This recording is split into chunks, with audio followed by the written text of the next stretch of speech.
Hey guys, welcome back to Shep Talk Movie Review. Today we will be reviewing Ford versus Ferrari. Quick synopsis. Ford gets rebuffed by Ferrari, so Ford now wants to beat Ferrari at Le Mans. So Ford goes after the best car designer racer that they know, and that is Shelby. Ford versus Ferrari is directed by James Mangold. That name might sound familiar because he is the one that brought us Logan, Walk the Line, and Wolverine 3D, plus many more. This movie also stars Matt Damon, Christian Bale, John Barenthal, John Lucas, and Tracy Letts. Just in case you don't know, Ford versus Ferrari is based on a true story, and even though it is 41 years old now, I'm going to try to keep it as spoiler free as possible, so that way if you haven't heard the story of Ford versus Ferrari, you can go into that movie and enjoy it pretty much. So let's start off by talking about what I liked about this movie. And right off the bat, I'm going to say I think the racing scenes were really well done. They kind of bring you into that racing scene, or kind of into the car, and you know, be it either the bumper cam or sitting there next to Christian Bale, who plays Ken Millers. It's just it's really well done, and I'm sorry if you can hear Cotton in the background, but they really brought you into onto the track, into the car, into the race. I was on the edge of my seat some of the times, you know, watching these scenes, be it whether or not we're going to make the turn, be it whether or not, you know, we're going to hit the car in front of us or on the side, what's going to go on. But I thought they did a really great job bringing you onto the racetrack. Another great aspect to this movie as well is Matt Damon and Christian Bale. I thought they did a fantastic job playing Shelby and Ken in this movie. Matt Damon plays Shelby, who was a race car driver and won Le Mans, which is one of the reasons that Ford goes after Shelby, and he's known as a great car designer.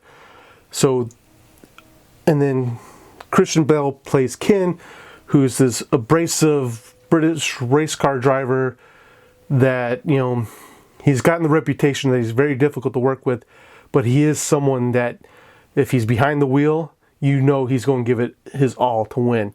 You just got to be able to put up with his attitude and anger when he's not inside that car. Also of note is Josh Lucas. He plays Leo Bebe, who was a senior level executive at Ford at the time. And Josh Lucas, plays him to a T. Every time he came on the screen, I just wanted, you know, to punch him, because he oozes that corporate stooge that is out there for the bottom dollar, and he doesn't care about anybody else pretty much, you know, throughout the whole movie. I thought, you know, Josh Lucas did a great job playing him, because boy did I wind up hating him at the end of this movie. And then, like mentioned before, John Barenthal also has a role in this movie. He plays Lee Iacocca, and I know, because I've heard the name, that Iacocca has a very... he is tied into the Ford history. But in this movie, I think he was very underutilized. He is pretty much the catalyst to get Ford to start this racing team, and also trying to make the deal with Ferrari at the beginning of this movie. But after that, once they've pretty much gotten Shelby on board, Iacocca and John Barenthal, you know, aka John Barenthal, is pretty much sitting on the back seat. He's pretty much more window dressing in the back. He's background dressing, or whatever you want to call it. He really doesn't seem to have much of a role going forward throughout the movie, which I think sucks. If you're going to have such a great actor as Barenthal, you want to use him more, which we don't get to see in this movie. And even though we don't get much character development with Shelby's crew, I do have to say I enjoyed seeing Shelby's crew together.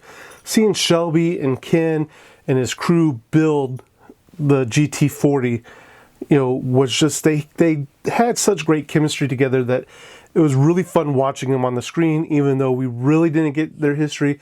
We really didn't see any background on them. We didn't get much development on them, but they really did have some great chemistry. Now on to some things I did not like about this movie, and really I only have two gripes about this movie, but they can kind of be rolled into one. And that's kind of the pacing of this movie.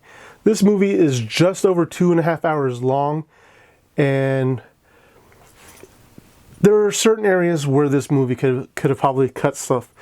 And one of the big one of the big places I think they could have cut from is when we see Ken, Christian Bale's character, at home with his wife and son.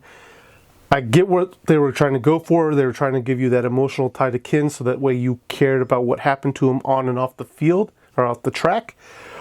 But at times, it just seemed to slow down the pacing of this movie. We were getting these big action scenes and these big like montages of testing the race car, putting the race car together, you know, even going to the tracks or the races. And then we'd get to Ken being at home with his wife and his kid, and yeah, there were touching moments, don't get me wrong, but I think it just slowed the movie down just enough where you started noticing it. I checked my watch like twice during this movie, and both scenes were pretty much the Ken at home kind of scenes. And not saying they were that bad, but they slowed the movie down enough for me that I was like, okay, I'm starting to feel the 2.5 hours of this movie Vice, you know, keeping my eyes riveted to the screen. And so that was pretty much my two major complaints, was the Ken family scenes, and then just because of that, the pacing of the movie. Overall, I'm going to say I enjoyed this movie incredibly. I'm going to predict that it's probably not going to do as well as people think it's going to do, because this is a very niche movie. It is, you know, one, it's based on a true story. Two, it's a car movie.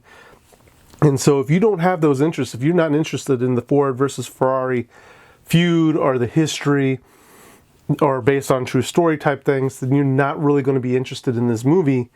I think that's a shame, though, because I think the actors did a phenomenal job. I think Mangold did a great job directing this movie. And I even think the writers overall did a good job with this movie. I just think that, you know, being November with, you know, people are just not going to, it's not a broad enough movie that's going to entice a lot of people to come see it, and I'm going to be very disappointed by that. And with that being said, though, I myself will give Ford versus Ferrari 4 out of 5 Sheps. I think you should go see this movie. I think you'll enjoy this movie, especially if you're a car guy or a car girl or woman. You will definitely enjoy this movie. I think it was very well done. I think Christian Bale and Matt Damon were great in this movie. They had some awesome chemistry. I probably would go see it again in the theaters. But guys, that's going to be it for me. So in the comments down below, tell me, have you seen Ford versus Ferrari already? Are you going to see Ford versus Ferrari? Let me know in the comments down below. And as always, thank you for watching, and I'll see you at the next review.